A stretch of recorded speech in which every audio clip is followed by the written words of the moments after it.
Hello, it's Dennis O'Brien back again on Let's Talk About It.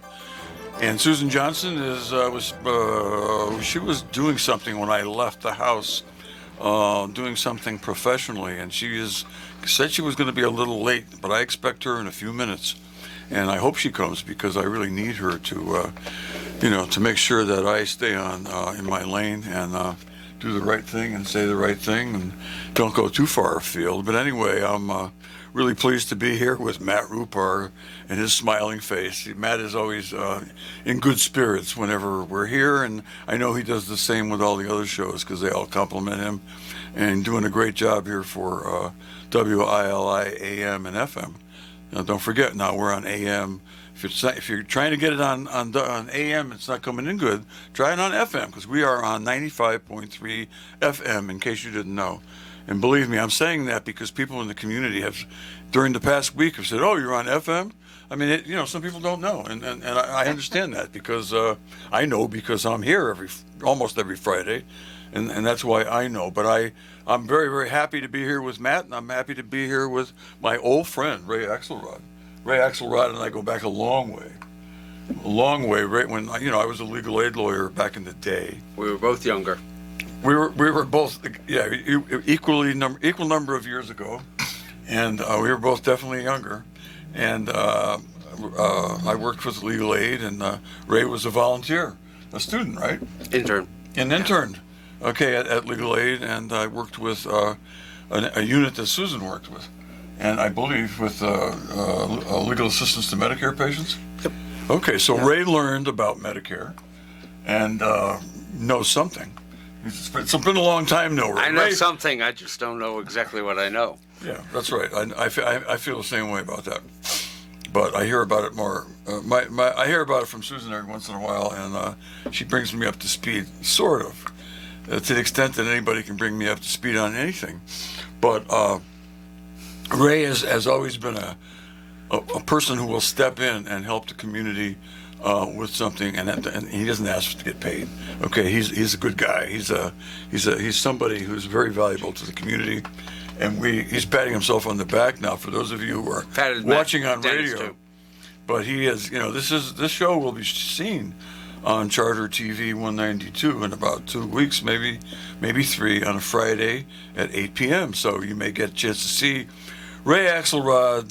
He can still do it. Pardon the whiskers. Well, I shaved.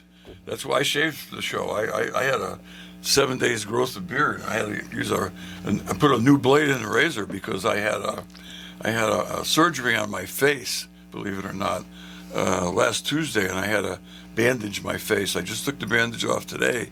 Well, I was changing it every day, but I had to put another one on. Just took it off today. I decided I'd shave for our viewing audience. You're looking good. Anyway, thank you for not bad for 80. Not bad at all. Okay, well, thank you.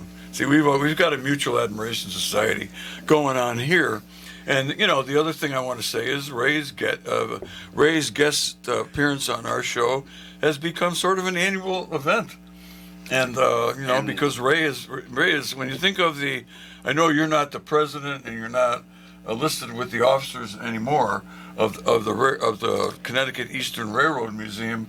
But when I think of the Connecticut Eastern Railroad Museum, my thoughts turn to Ray Axelrod. Oh, gosh. Well, you've been there Watch out, Dennis. You've been with it for a long time. Yeah, I've been with it for more than 30 years. So. President of the creation, no? Pretty much. Yeah, or about 6 months after its formal creation, as far as the Railway Historical Society chapter and all that, and our original charter. We're going to get into that in a few minutes, right? Maybe 2 minutes, but I just want to point out that the main reason why we see Ray every year around this time is what, Ray? It's Railroad Day coming up on September 2nd, 11 to 4. We've got train rides and some handcar rides, displays, sales tables, the kids' garden railroad, as well as the crawl upon the Betty Lou and the other cars that are in that wood railroad that kids can actually crawl on and through. We've got a picnic area. Come on down and see. You'll discover a lot down there. Anyway, back to Dennis. You got music, too. You got music. Yeah. We got Duke and other people playing. That's right. Playing the guitar and the banjo. Okay. And I don't guarantee the banjo, and I promise not to play the banjo. They'll be singing railroad songs among other things. Yep. Okay, and I always enjoy that part of the show, and that goes on for a while. Yeah, that goes on basically the whole midday time. Midday time. Yeah, we actually, if people need to get there earlier, the museum actually opens at 10, but the formal program will be like 11 to 3. That's what that's the big push time. I got to tell you, I always, every Friday morning, if I haven't already notified Wayne and John Tuitt about who our guest is going to be on Let's Talk About It, with Matt Rupar, who's always here, and Susan Johnson, who's that's a permanent guest on his own show. Pretty much, and Susan Johnson, who's usually here, and I'm hoping I'll see her pretty face come through that door real soon. But anyway, what I always do is I contact John Tuitt and Wayne Norman and tell them who the guest is. And this morning I did it before I had my coffee. And what I wrote was... wow, I'm married. What I wrote was... well, I sometimes I get up a little earlier. What I wrote was, after looking at your website and seeing the hours for the event on September 2nd, Railroad Day, I wrote it wrong. I wrote 11 to 2. And so John Tuitt announced it as 11 to 2. And then I wrote back to him. I said, "Oh, John, I screwed up." He said, "Well, I'll fix it on the next broadcast." He said, "But don't worry about it. The event's not until next week." I said, "My feelings exactly." I wouldn't worry. If people know it's the 11 to 2 part, that's right, or 11 to 3, they can always hang out. They can always hang out for another hour and walk around, take another train ride. Ray just said, actually, when he opened, and I asked him about the day for the first time, you said 11 to 4. When I heard you say that, I said, "Wait a minute, what's going on here?" Well, 11 to 2, 11 to 3, 11 to 4. Because of that, the event is 11 to 3, but the day, our actual formal day, is 10 to 4. Okay, I knew you were going to say that, but I wanted you to say it. I was guessing. All right. So Set I got me it up right. and I'll walk right into the trap. Okay, so no, no, it's fine. No, I'm your friend. Come on. Anyway, I plan on being there. Yeah, but we have to pick on friends, no? I plan on being there. Well, we got a show to do. Good. I plan on being there.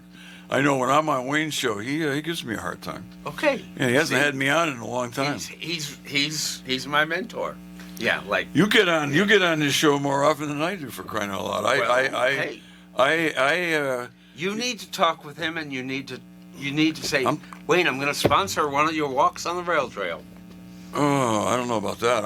His walks. His walks. Yeah, I will. I'm pleading to our audience to let Dennis on your show, Wayno, because when I was after I retired from being judge of probate, I was on the town council for 6 really great years, which we accomplished a lot, and you're seeing a lot of it happening now in town. I think the last big item to be finished is the jewel in the crown. That's the high school renovation. But we definitely got a lot of things done with the help of the entire community, and I think it's made a big difference in town. Just like the Railroad Museum makes a big difference in town. Just like the Thread Museum makes a big difference in town. The airport, the river. We have all kinds of good things here. WILI AM and FM. 95.3. 95.3 and even 98.3, is it? That's our sister station. Oh, I know that. Yeah. But they're in the back. Yes. That's Keith Price now, right? Hey, let's get some of the staff at ILI mad and say, well, the heroes at ILI are Matt and Wayne and Dennis. Well, I'm just and John. That'll piss off everybody else. Well, Matt can deal with that. I have to say that over the years, I definitely have annoyed Keith Rice many times, and also Colin. And although we're good friends, and I love them both, and I think they feel the same way about me, but I'm not sure. They're good folks. They are really good folks. ILI has played big role in this community. I mean, just growing up here. I mean, if nothing else, listening to Wayne's voice, and he would go, "Norm, is it a snow day?" And I would go, "Yes!" Click. When you were and go back and roll back over. You're going way back. I'm going way back. Yes. You're going back farther than before I met you. I'm trying to illustrate the thank you factor. That's great. No, the station is amazing, and I'm real happy. Sometimes people complain to me about certain things about the radio station, and more often I hear things about the Chronicle, and I say, you know what, you would miss them both if they left. I said, we're lucky. Miss them terribly, yes. Terribly. We're lucky. How many communities don't have that anymore? And it's sad. I can tell you right now, communities of this size having a AM and FM, or 2 FM stations right under one roof, plus a daily newspaper. Communities of this size doesn't happen. Not anymore. No. Sadly, not anymore. Very sadly, but it's true. It is sad, but it's true. But we're still holding out because this is a very special community, and I think part of it has to do with. Well, yeah, it's the Willimantic, Mansfield, Coventry, Wyndham, Lebanon. You know, that conurbation is damn important. But we are the center. We are the center of that universe here in Willimantic, and Wyndham. Let's say I'll say Wyndham too. Dennis, it's been great to travel through the center of time and the universe with you. But anyway, that is. I think UConn has a lot to do with it. I think Eastern has a lot to do with it. Well, I could. Money do they put in the community? It's amazing. I could go on and on, but I'll tell you. We'll do that next week, Dennis. The museum is amazing, and you know I read a little bit of the history. I reread it actually to refresh my recollection. As Matt knows, I always try to at least I'll do a little preparation for the show, and the year 1991 seemed to stand out. Yeah, that was really our formative. Right? Well, trying to do this real quick. The formative idea for the museum came from the initial group was actually the Friends of the Valley Railroad or such in the mid-'80s, was looking to separate from the Valley Railroad. They were looking for another location around southern New England. And they looked at Willimantic from 1980s, about 87 to 91. They talked about locating in Willimantic and organized things around here. And then when New England Central, CV at the Central Vermont at the time, would not give permission to cross their trackage to do a ride like down toward Wyndham or Baltic, they decided to leave, but over 175 members had become involved in the Wyndham area, and we decided to keep together, keep working on what was here, and develop further, and develop within what we could in the town above Bridge Street, with the Columbia Junction, the Roundhouse, and everything. So we formed not only the museum, but also a chapter of the National Railway Historical Society to give some more credence and historical backing to a museum group here. And we've done an amazing job over the years. What you see over there when you tour the museum, you're seeing basically probably over $2 million worth of work from an all-volunteer organization over the last 35 years. You're seeing state grants and small grants from local organizations like the what's the guy on Pleasant Street?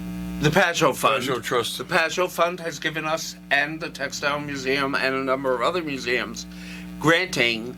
It's small grants of $2,000 to $5,000, but that's essential when you're trying to write other grants. And that's been for already like a 6-year period, so it's wonderful. And we've gotten grants from the Amherst Railway Society. We've got grants from Mass Bay Railway Society. They are the ones who have often done passenger trains into Willimantic, and people would go to the museums. About 4 or 5 years ago, they did trains 2 years in a row. People would go to lunch at the brew pub and Dairy Queen, and come to the museum, and and if they had time, tour some other stuff downtown. It depended on how much time. And we also did back trips down to Scotland Dam. Well, those people were touring around here in Willimantic. So I mean, you really have to think about what the museum has meant to the town, and I think there's great growth potential, especially if you're bringing 1,000 more people into apartments in downtown. They can walk to the museum. That's another untapped source. We'll have, you got to see how that develops. But as Dennis is a little more optimistic about what's going on downtown than I am, but that's good. Ray needs a push.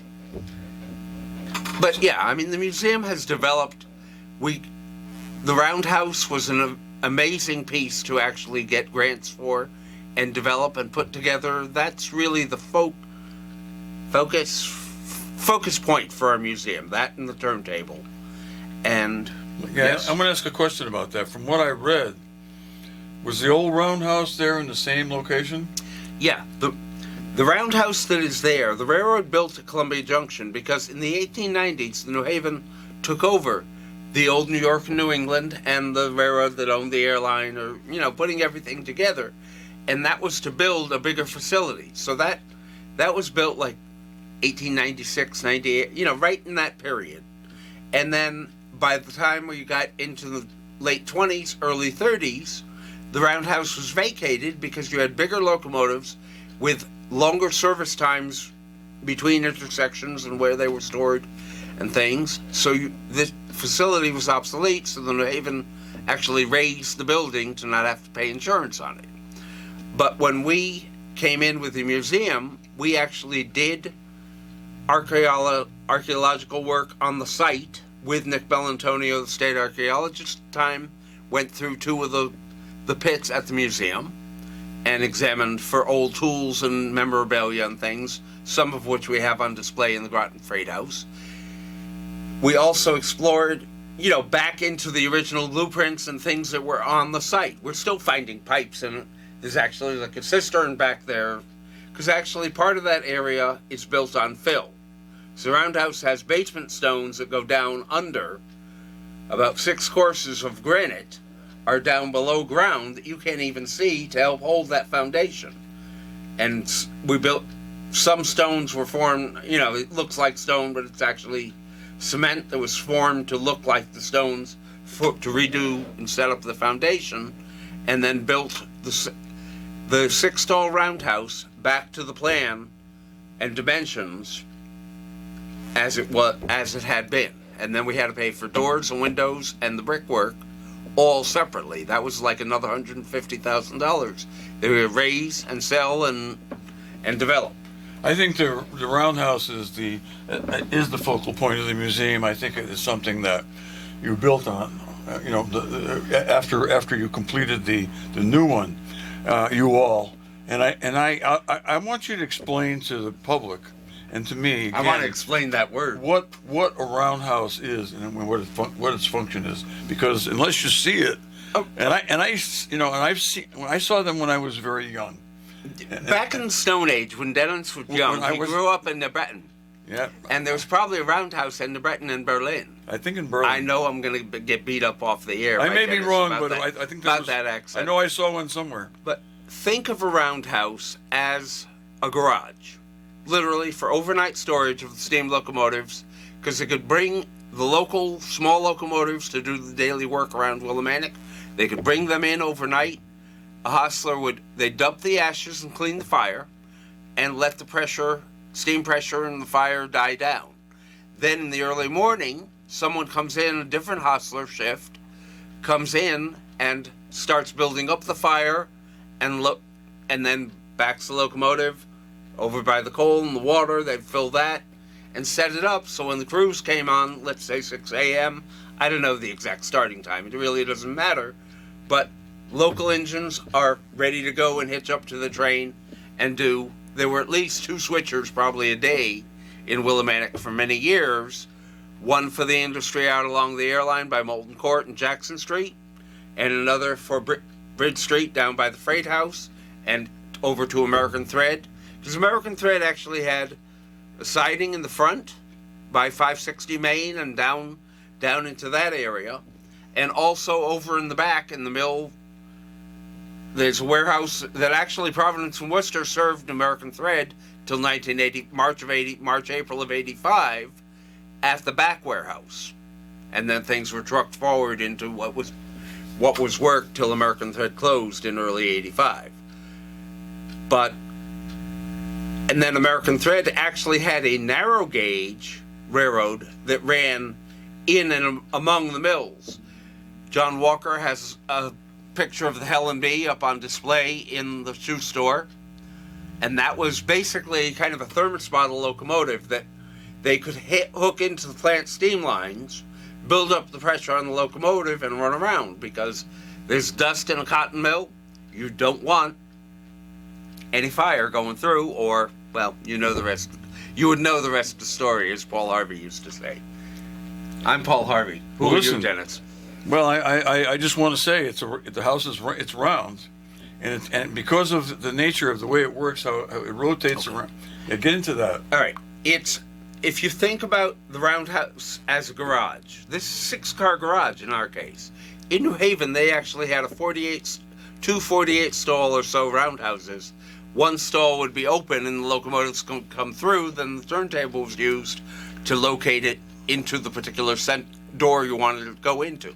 And what was done even on road locomotives would be light repairs, brake shoes, air tank, adjustments that could be done quickly. Heavy servicing would be done at Reedville, Boston, New Haven, possibly Providence or Worcester. Bigger shops, bigger facility, heavier work. But think it's not only a storage garage, but it's where you hide the tools, and think of it if you were in a shop at Wyndham Tech. It's the crib and tool house and workshop, as well as where the repairs are done. And for us as a museum, having that covered facility, that allowed us to bring in equipment for repairs, and so we can work on things during the colder months. Also, we have a few pieces of equipment which are donated with the caveat that they are kept indoors with storage, proper year-round storage, and not out in the weather. And this allows that, as well as restoring other pieces of equipment. Bev York has always wondered, where the hell's my husband? But actually, he was just hiding and working on the 4052 caboose for years and years and years. Duke has probably 3,000 hours into that caboose as far as the restoration. So you can ask him about that when you come down to the museum. Come to think of it, I did go see a roundhouse when I was a very young child, and don't forget, I'm a World War II baby, so that's a while ago. But it was a field trip. Is that World War I or World War II? No, come on, Ray. World War II. Anyway, I started school in the 40s, okay?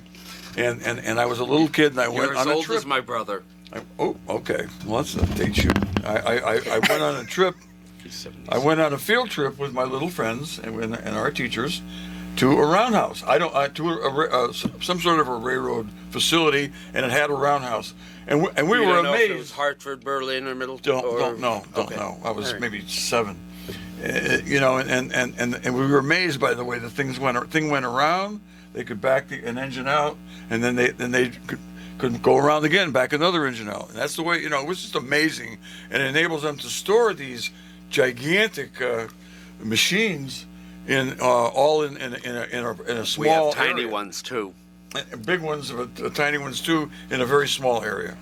Yeah, and what Dennis is saying about backing them around and turning around is, yes, you can turn a locomotive and get it repositioned. Like if something came in from Providence and they're going to put that locomotive back on the train to go back to Providence, put it on the other end, they want to do that. Or sometimes you had freight go into a boxcar a certain way, so you had to turn the boxcar to get the delivery to be able to come off to the right door.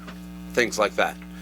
Okay, I'm getting the look from Matt Rupar that it's time for a break, and we were just joined by Susan Johnson coming through saw her in the window, overjoyed, delighted, She came and to whatnot. defend Dennis.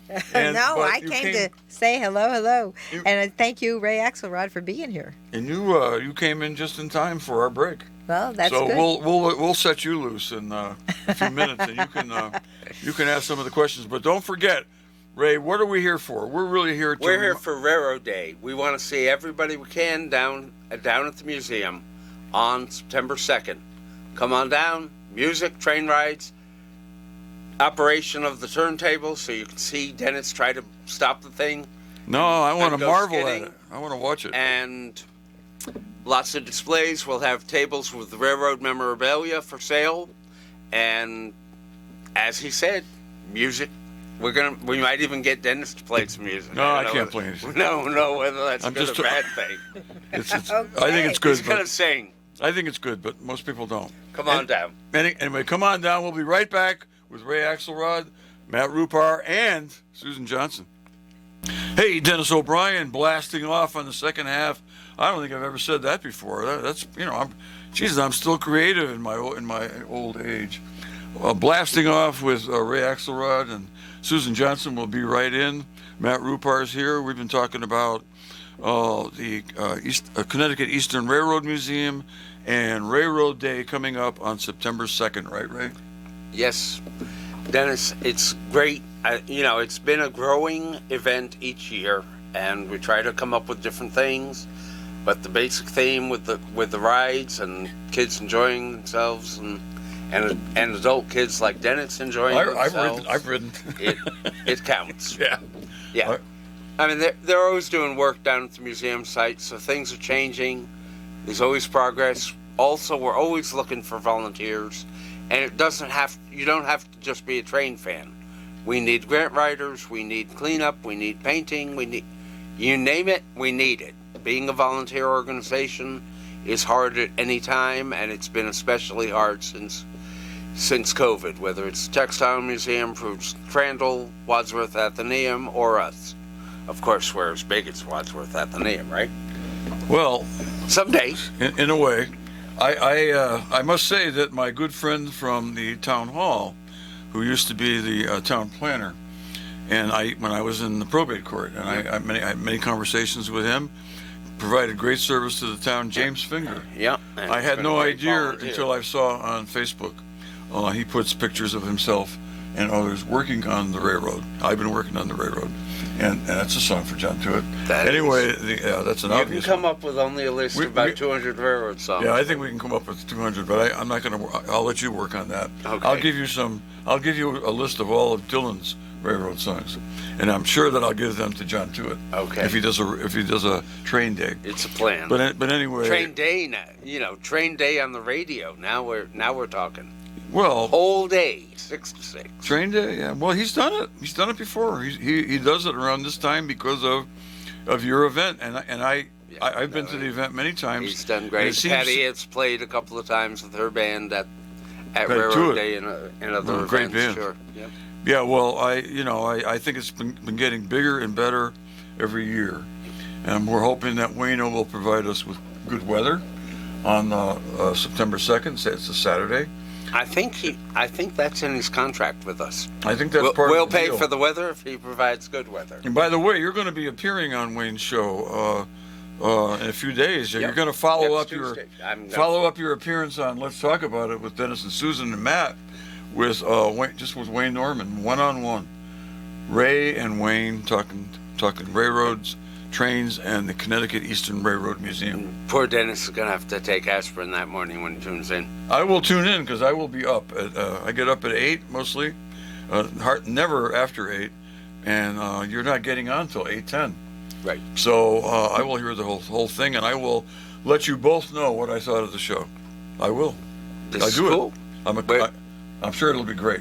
You're good constructive criticism. Oh yeah, definitely. And you're going to give some right on Railroad Day when you get your tail down there and come on down and visit I'm going to us. be there, and I'm also going to be promoting, asking John Tuitt to do a train day for Friday or Thursday this week. That would be great. To help promote the event, and I'm sure John will be willing, and I will also supply him with, I think Bob Dylan's got about 4 songs or maybe 5 that involve trains. Yep.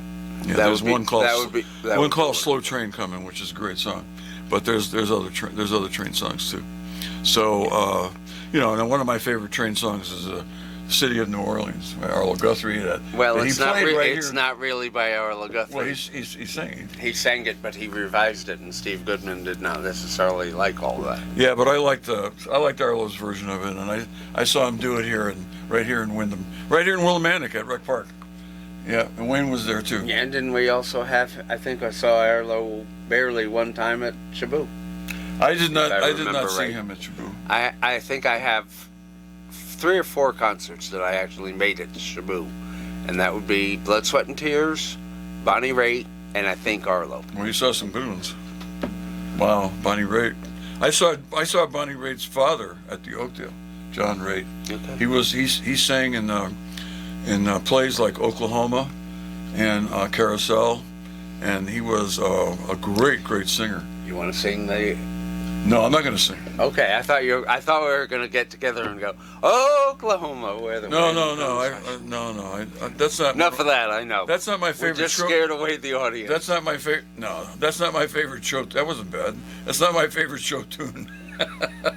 You know who loves show tunes more than anybody I know of my generation? Wayne Norman. You ask him.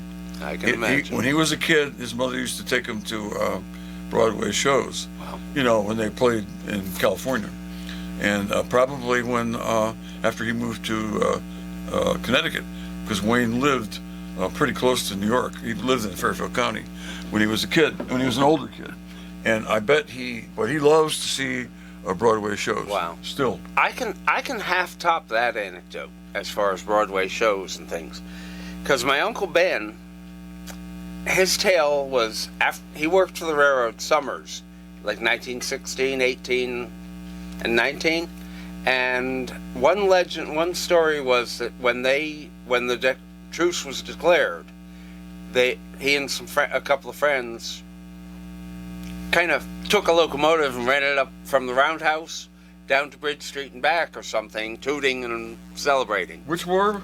World War One. Okay, I was going to say that. You said I gave the right year. You said 1918, so Yeah. I wanted to be straight on Yeah, that.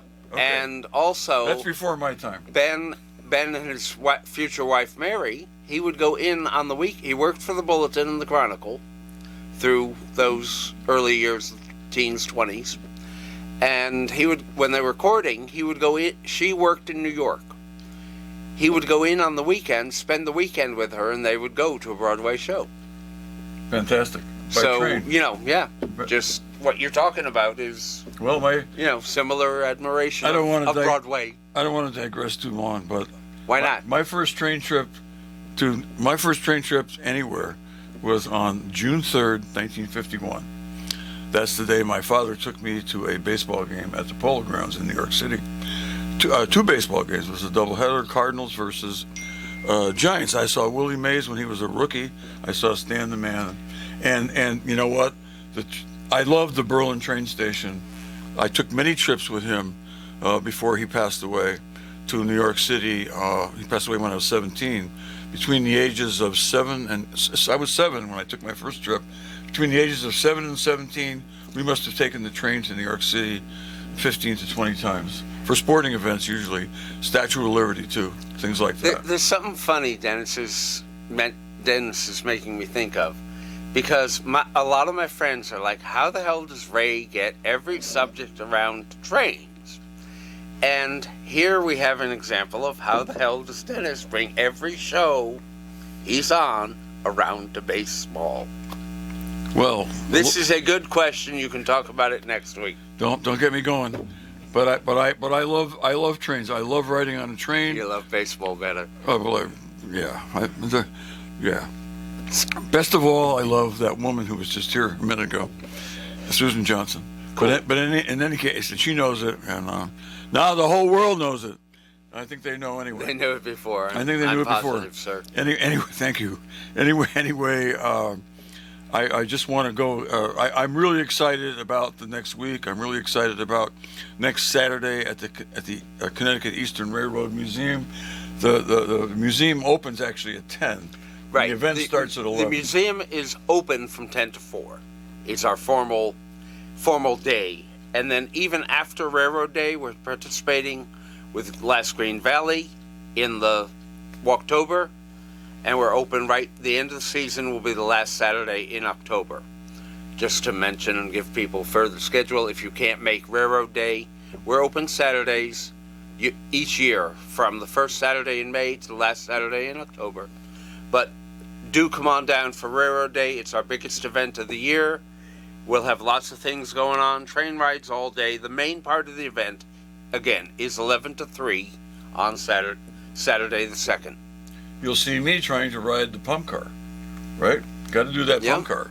Boom, boom, boom, up and down. Yep. I think I can he's still going to do go it. around the world in 170 days instead of 80. I think I can still do it. He may not be the fastest, but he's good. Not anymore.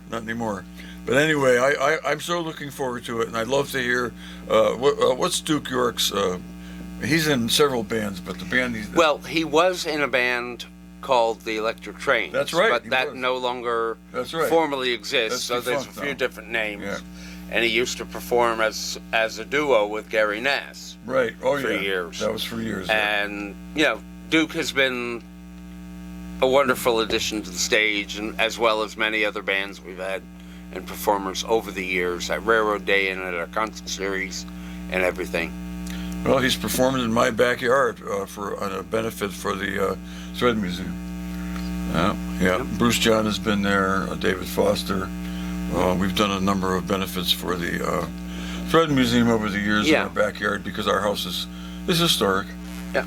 It's the And former home of the people who owned Electromotive, Josie Greer and Jesse Greer. Yep. And My aunt sewed curtains for them. Does anybody know Bessie? I grew up going, are you related to Bessie? Are you related to Bessie? And I finally said no, just to get people's attention. very good. All right. But what actually Dennis brought up, the Textile Museum, I heard people from the Textile Museum were on the Wednesday with John Murphy. with John Murphy. I heard that show. And, Good show. mentioned our event. I'd like to mention their event. They've got coming up. They've got a book sale this weekend. Very good. Over at Dugan. And I don't know if I think they're doing a table down at the Railroad Museum on Railroad Day. They are co-museums. Gilson, Textile Museum, and the Railroad Museum have done many events together, and that's essential too, that we're all part of the community and one complements the other. It may not be the same day, but if you look over the years, how much tourism. When Quilter's Dream was in town, it was nice because they brought in busloads to the quilt shop, went to lunch at the brew pub, then went to the Textile Museum. And when we've had bus groups, people go to to a local restaurant, they'll come to our museum, they may go to other museums. It all works out. And by the way, this is a non-Willimantic museum, if I'm allowed to talk about them. I don't know the date, but I know the Lebanon Historical Society is doing work songs, and train songs would probably be involved in work songs. Yeah, I would think so. So look for that concert too if you're interested. It's somewhere in the next couple of weekends. In any event, we're talking about a special event that we're focused on, but I agree with you wholeheartedly. It's great the way the people. There are a lot of people involved in organizations, some of which have some paid staff, many of which have volunteers like Ray Axelrod, and I mentioned James Finger and Duke York and Bev York and others, we do tend to work together. We're not in competition with each other, No. and we are all for not only Windham but the entire Windham area. Yeah, and it helps when you write a grant to bring collaborations together, because the more we're collaborating with the other museums or with downtown or doing our publicity we share a table with the Textile Museum at Third Thursday. It all helps. Well, one of the reasons we do this show is to promote organizations like the Connecticut Eastern Railroad Museum, the Thread Museum, the Gilson House, and all the other great entities around here that provide all kinds of good things for our town and attract people into town, and make people want to be here and want to live here, maybe invest here. It's a synergy, and the building. The buildings that we've done in the past few years all add to that. It's made the town more attractive, I think, to people from outside. So Dennis, with all that build up, when do I get my Let's Talk About It T-shirt? Oh, wow. We could do that. We have we have a sign. we have a sign here. I can take a picture. Yeah, that's the best idea I have heard in a couple of years. On the air, and there's been a lot of good ones, but that's a great idea. Yeah, that is. We should have a Let's Talk About It T-shirt, and Yeah. I'm wearing a WIL. Those of you who are watching on radio and who get a chance to watch this when It's it not shows. a new one, folks. No, it's not a new one. This is a vintage, as Matt Rupar said when I walked in. That's a vintage T-shirt, and you can tell it's vintage because it's a little tight on me. It's a long sleeve shirt. And it's a little tight, and but it's beautiful. And I think we're going to do that, Susan. We're going to go down and see Mr. What's it, Vining? Vining, yes. Mr. Vining, and have him print up some local guy. Yeah. All right. Guy I we need know one. very well, and we have connections with him from way up in Maine too. And we are going to go and see him, and we are going to get some Let's Talk About It T-shirts printed. Oh, I think that's a great idea. We could march together in the Boombox Parade or whatever, because everybody wants to march in the Boombox Oh, Parade. so I better march next year with my Let's Talk About a T-shirt. Yeah, you can march. Yeah, I think you'll get one. You can march with You're the the- you'll Railroad get a- Museum, you'll- but we will get wear one. your Let's Talk About It T-shirt. Yeah, I love that. Okay. All right, that's gonna And I was be trying great. to pick on it. We have to. We It's have. hard. It's hard to pick We up. have to give him one. He has to get one of the first ones Yes, off he does. the. We'll have to have off him on the the loom show or and whatever. give him an honorary. We'll have him on the show and give him a. Yeah, if we could get it You done can in grill time. me. Yeah, great. Submit Fantastic. the questions before the show, please. Very good. Okay, so Susan's back. Yes, I just want to thank Ray Axelrod for being here, and I want to thank everybody who works on that Railroad Museum to make it such a great place for Wyndham. It really adds to the character of this area and the town, and I just hope that at some point in time we're going to have a Railroad Museum, and then we're going to go moving into the future with fast rail. For everybody all throughout the country, especially in Connecticut. So I'm hoping for that. Oh, you hit a nerve there, Ray Axelrod. Now my head's spinning. I want to go on that fast train. We've talked about that before Took with 3 Ray. days to get out to Seattle earlier this year. And the fast rail? Not so fast rail. Yeah, that must have been fun though, Ray. I'm sure you enjoyed the hell out of it. Well, not the third day evening. Okay. By All right. by somewhere in there, sitting in the coach seat gets to you. But Oh, Yeah. you by gotta the get one next of those morning, you're all stretchy refreshed again and stretchy out. That's good. right. The next train ride. That's right. It's a Exciting. beautiful ride, though. Beautiful, yeah. Beautiful. I want to ride. do that. Yeah, we were booked to go to St. Louis last year, and there was a potential strike, and I got a call. I got a call from Amtrak a day before we were supposed to leave, a day or two before we were supposed to leave for St. Louis, that our train was canceled, and we were gonna, we were going to go. They didn't want. Yeah, they didn't want you midway. Right. That's right. And then and they and we were going to go in a sleeper, and that would have been what an experience. That's nice. Yeah, that would have I've been done nice. that. One way. I've done I think, that. That's nice. I think the other way we would have been riding in the seat and. Yeah, and but- getting a kick in your back. But it was only to It's a nice crick. It wasn't all the way to Seattle. It was only to St. Louis, and that is anyway. But that's my latest train story. So we drove sitting up the whole way. We drove sitting up the whole way. Susan drove most of the way because Susan is a real hardy soul, and she can do it. Oh, thank you. She Thank can you. do it. Susan just drove to Toronto Yes. and back by Right. herself, Yeah. and I wouldn't do that. I'd be worried about falling asleep. No, I'm not asleep when I'm driving. Not you. No, I'm you're all wired out when I You're drive. amazing. You're amazing.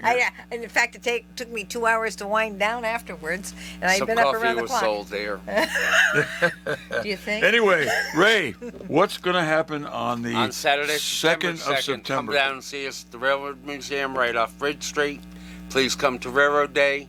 Bug Ray, bug everybody else at the museum.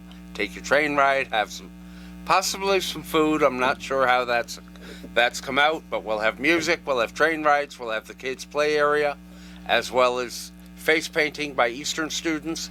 Eastern has been great over the years with volunteers among the students working at the museum as well as participating in Railroad Day and Opening Day. All right, I'm going to pass it back to the bosses here. We're talking about September 2nd, and Ray is also going to appear on the Wayne Norman Show on Tuesday, the 29th of August, beginning at 8:10 a.m. I will be listening, and I hope you all do too. You never can get enough Connecticut Eastern Railroad Museum. I'm sure Dennis is calling in that day. He thought I was going to say you can never get enough of Ray Axelrod, but I'm going to leave it. I can get enough of me. I'm going to leave it at that. But we don't see you that often, Ray, and it's really a pleasure to have you on the show. and we're going to work with John Tewitt and try to get John Tewitt to do a day on train songs this week to highlight that would be great. The I railroad want to say days are coming thanks up. to Wayne and to maybe to Matt. I don't know. And to Dennis and Susan, and thanks a lot. Matt is telling you got 8 seconds left. Anyway, great show. Great having you on the show. We'll see you Saturday, September 2nd at the Connecticut Eastern Railroad Museum, 55 Bridge Street, I believe it is. Yes, it is. Okay, and Susan will be there. Toot toot. I will be there, and everybody else should be there too. There'll be a lot of great people there. Matt Rupar, thank you so much. Thank you, audience, for listening in. And we'll be back next week with another great guest. And the day after that, we'll be going to the Connecticut Eastern Railroad Museum. Thank you.